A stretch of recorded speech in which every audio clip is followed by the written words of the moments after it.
John and I first met at the 77 Jamboree when John was running the coin collecting Merp Edge booth. And from 81 to 2010, I got to run the coin collecting Merp Edge booth. So it became very much a permanent vacation for me, and it was fun. Coins and scouting pretty much go back to the beginning. This is a 50th anniversary commemorative. The United States had stopped doing commemorative coins officially in the 1950s. So this firm started, Heraldic Art Metals, started to do half-dollar size commemoratives on various subjects. There's also a matching Girl Scout commemorative. In the last year or two, the son of the founder of the company started to sell the plasters and dies and hubs. And if you look on eBay this week, the Girl Scout hub might still be out there. As far as documenting scouting Exonumia, the first listings were in Harry Thorson's Scouting Memorabilia Guide publication. Sheldon Levy and John Adams published the first list of medallic items. I actually knew Sheldon Levy, Judge Levy, as I knew him, out of New York City, and the Washington Saucy branch. I unfortunately never got to meet Harry, but did correspond with him, and he did a wooden nickels guide in 1980. Rudy Diasecki comes along in 1985 wanting to do an update, an expansion, and I said, I'll be very happy to help you, but I'm not going to be doing it. So Rudy got to do it, and in 1995 he published his second edition, Scouting Exonumia Worldwide. John Spacek, the fellow on the right, expanded way too many varieties of Excelsior shoe metals, in my humble opinion. But if a guy is happy about a subject, the guy is happy about it. So the earliest scouting pieces, or at least things that say Boy Scouts on them, are Excelsior shoe coins. Most of them are made by Whitehead and Hogue, although some of them are made by Green Duck, and they come with way too many varieties in the horse and saddle and reins, and way too many reverse varieties, and the far majority of them come hold. The third Liberty Loan is when the Boy Scouts really get a lot of recognition with a treasury poster, and the bronze piece on the side is the Livingstone medal.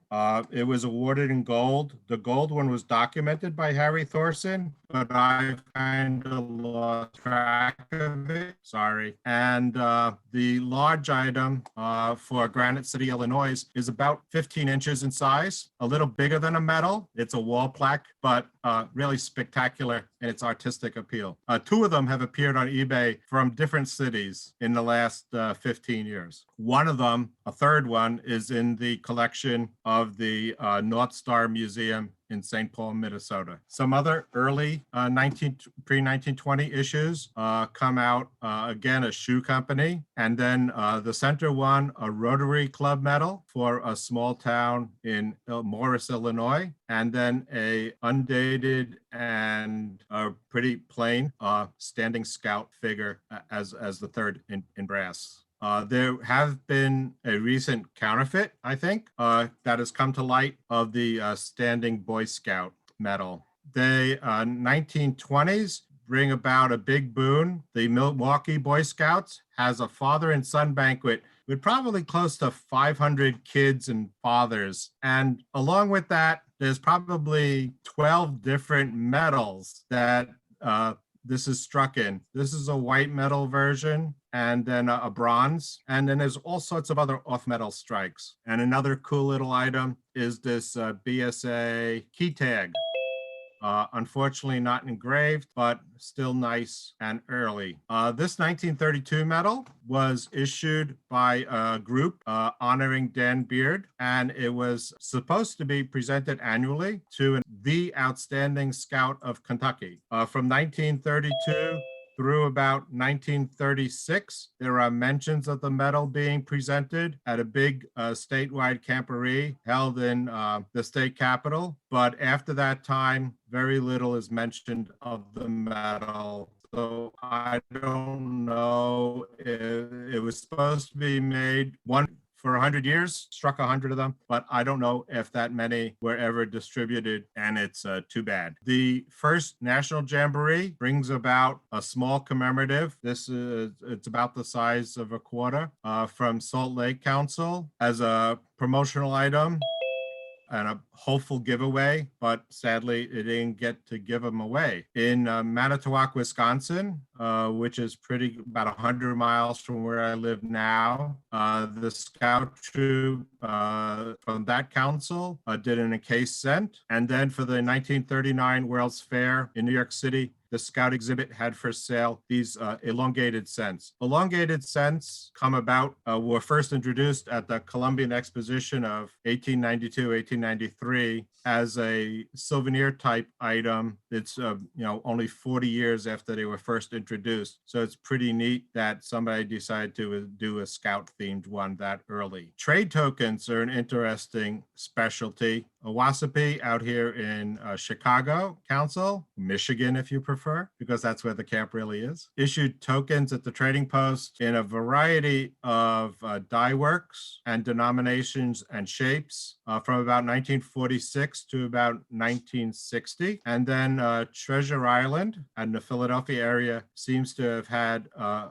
really nice pirate theme as a piece of 8 for the District 9 camporee in 1946. I don't know if any of the scouters that are currently restoring Treasure Island have one. I'll have to be in contact with them. The 1950s are pretty much giveaways become an explosion of sorts. Those of you I was not aware of the amount of aluminum manufacturing done in Wisconsin, especially along the Lake Michigan shoreline in the 40s and 50s and 60s. But the Badger Council, which is out of Green Bay, they come up with this lucky wampum piece for the Valley Forge Jamboree of 1950. And then the encased nickel was a very popular item for the Region 9 executives. Each executive got one engraved with their name and their date of hire. Then we have another District 8 camporee token. And these brilliant medals, I don't know how many have seen them, but they're 4 inches in size. They're about a half an inch thick. They're cast iron with a copper finish, and they're holed. And I find that whole combination really weird until I realized passing through Brillion on a car ride about 15 years ago. Brillion had a large gray metal foundry, and they made 800 of these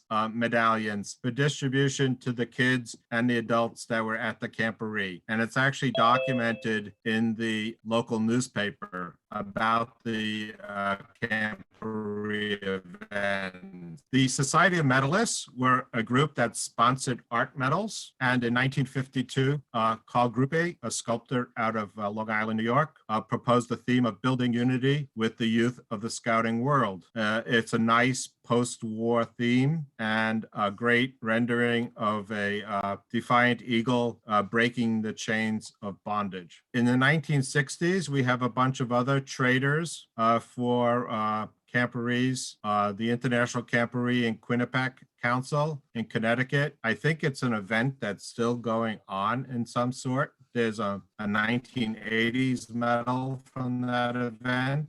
Petersburg Council, a wampum from Egna-Crease. There's also a huge amount of deer hunting in Wisconsin. So there's lots of spare hides and leather manufacturing. So that's a nice, interesting pressed item from there. And one of the earliest Meet the Governor type medals from Pikes Peak Council from 1969. The 60s come up with a start of a large amount of 3-inch medals for awarding and for paperweights. So you have these as an offering. The one on the right with the blank area for engraving gets used by all sorts of recognition, not only for institutional representatives and council presidents, but just a nice appreciation award type medal. That was just a general catalog item. The 1970s bring along the Franklin Mint, and as coin collectors grin and sneer, you have the 12 points of the law with the Franklin Mint Norman Rockwell paintings on them. Then the year after, Wittenauer comes out with a set in bronze, in sterling silver, and then gold plate.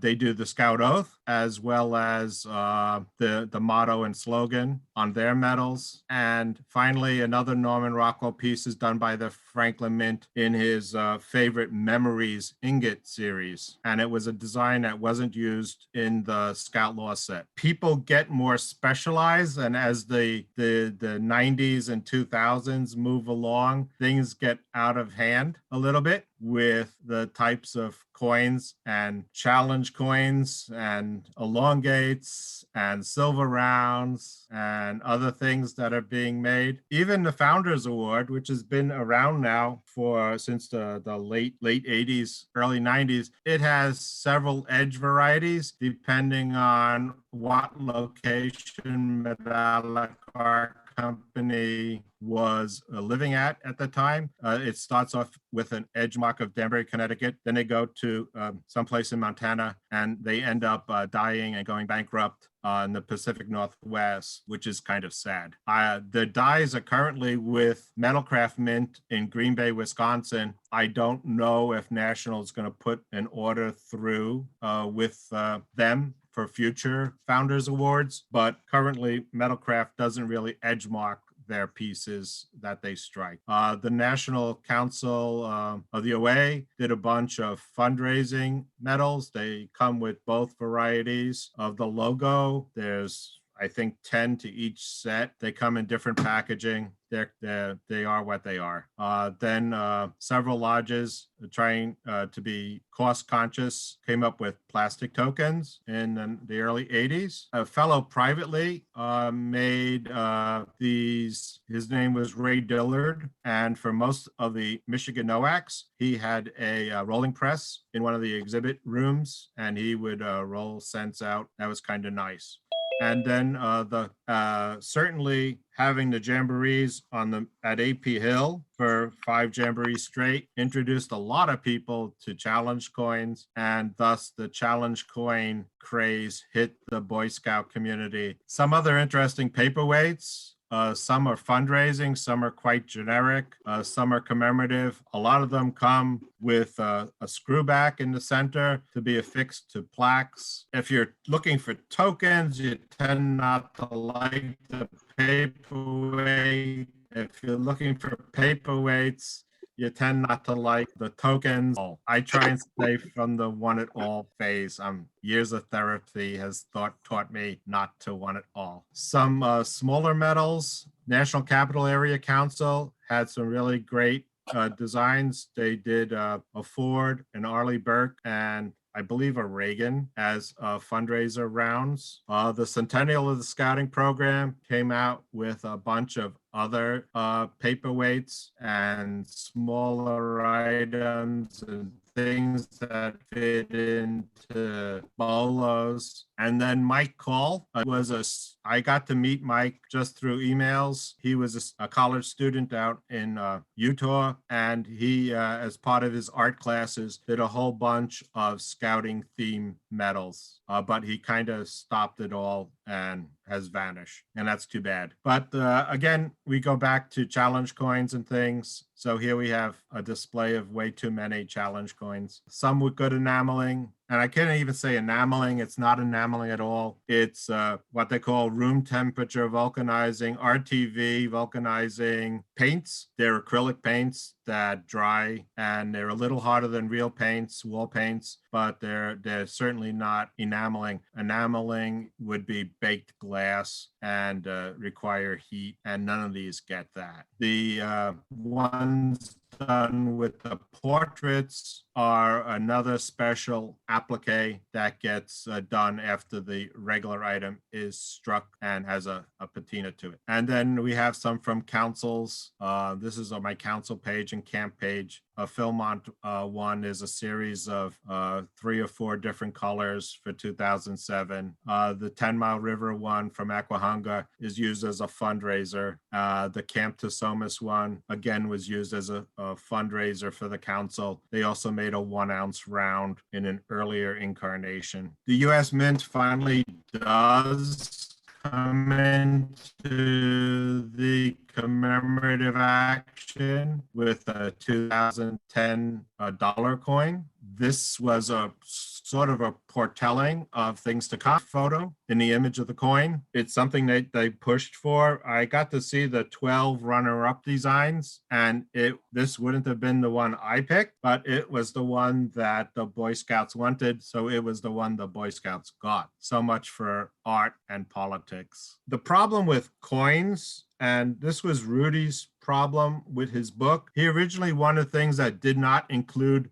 loops. So when he would come across something that didn't have a loop, he wasn't always sure what it was or where it came from. And there were several things that snuck into his book that I would later have to chide him on as things that didn't originally have needed a loop. So here we have the city of Englewood, New Jersey, with a World War I service medal. Most of them on the market you see as a brass example. However, they originally was intended to have a loop and awarded on a ribbon to the scouts that presented service during the war. Several other people modify things, such as the bookmark that we're familiar with. Rudy was excited at one time about this little octagonal cutout thing, and I had to tell him, yeah, it's the bookmark. Sorry. Another one that often appears is the Philadelphia Council Distinguished Service Medal, which also people have cut the neck ribbon off and then cut the watch fob holder off from. So you just have to be careful and knowledgeable, thinking you don't really have something cool. Sorry, this is a British coin. Actually, it's a medal from the Royal Mint, and I'm using it as an illustration of what could happen to your items depending on how you store them. Many proof coins over time in bad boxes or cases get very, even though they would have come with this nice bright proof surface, they become just gray and bland over time. And if you put them in 2x2 holders that were generally made before 1985, they have